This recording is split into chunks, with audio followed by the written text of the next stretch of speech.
বল কেন ডেকেছো? ক্রিশ, একটা কথা ছিল। তাড়াতাড়ি বলো, অনেক কাজ আছে। আমার না একটা বান্ধবী আছে, কলেজ ফ্রেন্ড, সুন্দরী, খুব কিউট, খুব ইন্টেলিজেন্ট, মনটাও ভালো। আমার এখন বিয়ে করার সময় নেই। আরে শোনো তো, ও খুব ইন্টেলিজেন্ট, আমেরিকায় যেতে চায় হায়ার স্টাডিজের জন্য। আরে আগে বলবে তো পয়সার দরকার। না। ও শিট, ওয়ালেট ক্যারি করছি না, তুমি দিয়ে দিও। হ্যাঁ ক্রিশ, ওর বাবা ওর বিয়ে দিতে চায় গ্রামের কোনো এক ছেলের সাথে, সে নাকি আবার গুন্ডা। কাহানি মে টুইস্ট, এত সুন্দর গল্প। আরে এটাকে নিয়ে তো একটা ভালো বাংলা ছবি হতে পারে। They should write. হ্যাঁ প্লিজ প্লিজ। ক্রিশ ঠাট্টা করো না কিন্তু, মাঝখানে কথা কাটবে না। আগে শোনো, ওকে বলো। বিয়েটা হলে কিন্তু করবে বলেছে, আর এই প্রবলেমটা থেকে বাঁচার জন্য ও নিজের বাবাকে বলেছে যে ওর কলকাতায় একটা বয়ফ্রেন্ড আছে। মালটা হেবি চালু তো, ভীষণ স্মার্ট। এখানে তো চাপ আছে না। আবার কি? ওর বাবা এখন ওর বয়ফ্রেন্ডকে ডেকেছে, ওর বাবার কাছে নিয়ে যাওয়ার জন্য একটা বয়ফ্রেন্ড চাই। আচ্ছা মুশকিল তো, এখন বয়ফ্রেন্ড কোথা থেকে পাবো? আর তাছাড়া আই ডোন্ট থিঙ্ক এরকম একটা মুরগি পাওয়া যাবে। প্লিজ। খুঁজবে কেন ক্রিশ? নো নো, প্লিজ একদম না। I said Please, no. Bhumi! একদম না না।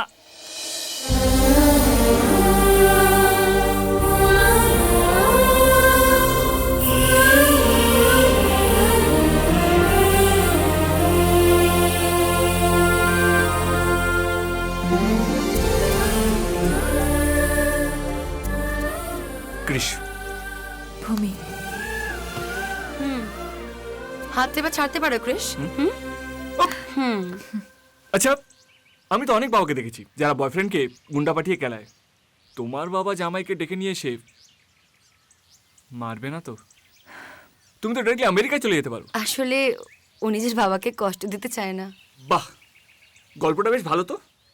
ওর বাবাকে দুঃখ দিতে পারে না, তুমি ওকে দুঃখ দিতে পারো না, আর আমি তোমাকে দুঃখ দিতে পারি না। ওকে ডান। কিন্তু যাওয়ার আগে তোমার নামটা গিনিস বুকে ওঠা উচিত। এই প্রথম কোনো গার্লফ্রেন্ড তার বয়ফ্রেন্ডকে একটা মেয়ের হাতে ছেড়ে দিচ্ছে, তাও আবার একা।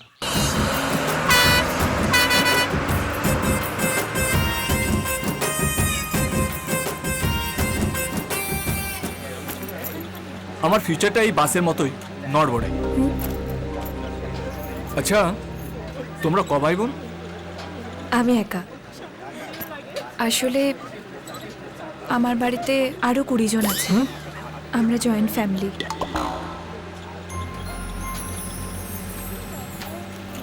আমার বাবা ব্রজেশ্বর গাঙ্গুলি ভীষণ রাগী। আমার যখন 2 বছর বয়স মা মারা যান। লোকে বলে তখন থেকেই বাবা কেমন যেন হয়ে গেছেন, নিষ্ঠুর বদরাগী একটা মানুষ। বাবার ভয়ে সারা গ্রাম একেবারে তটস্থ হয়ে থাকে। বাবা একবার যাকে পছন্দ করে ফেলে তার জন্য সব করতে পারে, কিন্তু যাকে পছন্দ করে না তার জীবন একবারে শেষ করে ছাড়ে। এটা আমাদের ফ্যামিলি ফটো। এটা আমার বড় পিসি মশাই বিজু, দাস ছাড়া উনি কিছুই বোঝেন না। ইনি বড় পিসি লক্ষ্মী, একটু প্রশংসা করলেই গলে যায়। আর তাদের ছেলে হরি, বড্ড ডেপো। ইনি ছোট পিসি মশাই জয়, আগে কাজকর্ম করতেন, এখন ঘরেই বসা। এটা ছোট পিসি পিউ, খুব ইমোশনাল। ইনি বড় কাকা, আমার বাবার কাজকর্ম সব ইনিই দেখেন। আর ইনি আমার বড় কাকি ইন্দু। উফ, এটা ঘর না চিড়িয়াখানা? আচ্ছা আমাকে একটা কথা বলো তো, এই প্ল্যানটা কার? মেঘার? আমার দাদুর। ওর একটা স্বপ্ন আছে, ও চায় আরো লেখাপড়া শিখে আরো বড় হতে। আর তুই চাস কিনা ওর বিয়ে দিয়ে ওকে ঘরে বসিয়ে রাখতে, তারপরে ওই গুন্ডাটার সঙ্গে বিয়ে দিই। ও গুন্ডা নয়, সবার মধ্যে কিছু না কিছু খামতি থাকে। আমি ছেলের বাবাকে কথা দিয়েছি যে আমার মেয়ের সঙ্গে ওর বিয়ে হবে। এ তো তোমার তো আপত্তি কিসের, যেখানে মেয়ের কোনো আপত্তি নেই? আরে বাবা, আমার কোনো আপত্তি নেই, আপত্তি আছে তোর মেয়েরই। মেয়ের? সেটা কি? ও শহরের একটা ছেলেকে ভালোবাসে। তোমার দাদু তো সাংঘাতিক, একদম মডার্ন। আচ্ছা একটা কথা বলো তো, তোমার বাবা কি ভাবে? কে জামাই আসছে, আমাকে একটা খবর পর্যন্ত দিলে না? আমার মেয়ের বিয়ে দিতে ছেলেটিকে ডাকেনি, আমার মাথায় অন্য ভাবনা আছে। কি রকম? কোনো বাপ যখন জানতে পারে তার মেয়ে অন্য কোনো ছেলেকে ভালোবাসে, তখন চিৎকার চেঁচামেচি করে লোক হাসিয়ে মেয়েটিকে ছেলেটির সঙ্গে পালিয়ে যাবার কোনো রাস্তা করে দেবার মতন বাপ আমি নই। আমার বংশ মর্যাদায় ও যে ভুল করেছে তাকে শুধরবার জন্য ওকে আমার টাকা। ব্রজেশ্বর গাঙ্গুলির কথার কখনো খেলাপ হয় না। আমার মেয়ের সঙ্গে তোমার ছেলের বিয়ে হবে, শুধু ওদের আসতে দাও।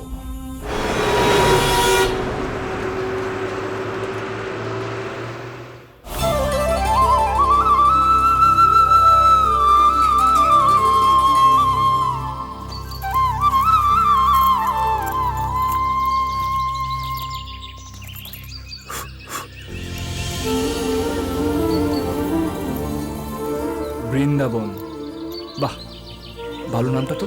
দিদিমণি এসে গেছে। আরে কে কোথায় আছো? শুনছো সব? দিদিমণি এসে গেছে। দাদাবাবু, দিদিমণি এসে গেছে। দিদিমণি এসে গেছে। পাট্টাবাবু, হলো কি রে? পাট্টাবাবু, দিদিমণি এসে গেছে।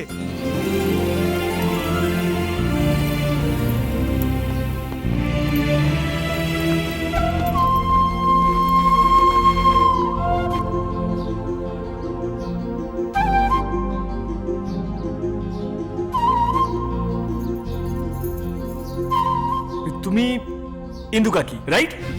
আর তোমরা পিসি। এই শুনেছি বাড়িতে কেউ নতুন অতিথি এলে তোমরা নাকি খুব আদর যত্ন করো। আমি কিন্তু আগে থেকে বলে দিচ্ছি, হ্যাঁ, আমি কিন্তু অতিথি নই, এই বাড়ির একজন ভাবতে পারো। আরে আপনারাও চলে এলেন। শুনেছি আপনারা নাকি খুব ভালো তাস খেলেন, বেঙ্গলও খেলেছেন এক সময়। Very good. প্রণাম দাদু। তবে হ্যাঁ, ভূমি তোমাকে দাদু বলে ডাকলেও আমি কিন্তু কি বলবো, হ্যাঁ, দাদু ভাই বলে ডাকবো। চলবে তো?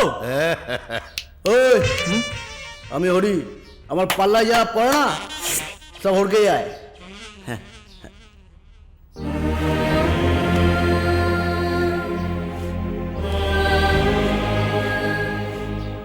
শুনলাম গ্রামে ঢুকতে না ঢুকতেই তুমি দাদাগিরি শুরু করে দিয়েছো। ক্ষমতা আছে। প্রশংসা শুনতে ভালো লাগে না আঙ্কেল। আসলে মা বলে শরীর হলো মন্দিরের মতো, অশুভ শক্তি ছুঁয়ে দিলে তাকে শাস্তি দিতে ভুলতে নেই। তাই নাম কি? বাবা দিয়েছিল কৃষ্ণ, কিন্তু একটু ব্যাকডেটেড বলে ল্যাসটা কেটে ছোট করে কৃষ করেছি। ভালো না বলো? কিন্তু মা আমাকে খোকা বলেই ডাকে। বাবা কি করেন? ক্রিস গুবাব কোম্পানি নাম শুনেছেন? আসলে এটা না, আমার বাবা ওখানকার কেরানি। তুমি কেরানির ছেলে? কেন আঙ্কেল, কেরানিরা মানুষ হয় না বুঝি? শহরে এত মেয়ে থাকতে আমার মেয়েকে পছন্দ করলে কেন? আমি যদি বলি আঙ্কেল, গ্রামে এতগুলো মেয়ে থাকতে আমি যেই মেয়েটাকে পছন্দ করি, আপনি তারই বাবা হতে গেলেন কেন? ঠিক ঠিকই বলেছিস স্যার। আমি সোজা কথা আর সোজা উত্তর চাই। কি করো তুমি? এখনো ভাবিনি আঙ্কেল। ভাবো, নইলে পস্তাতে হবে। যাও, ভেতরে যাও।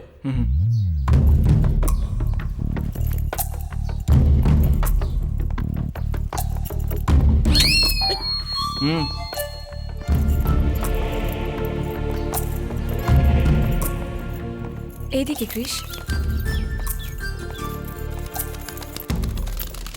এটা তোমার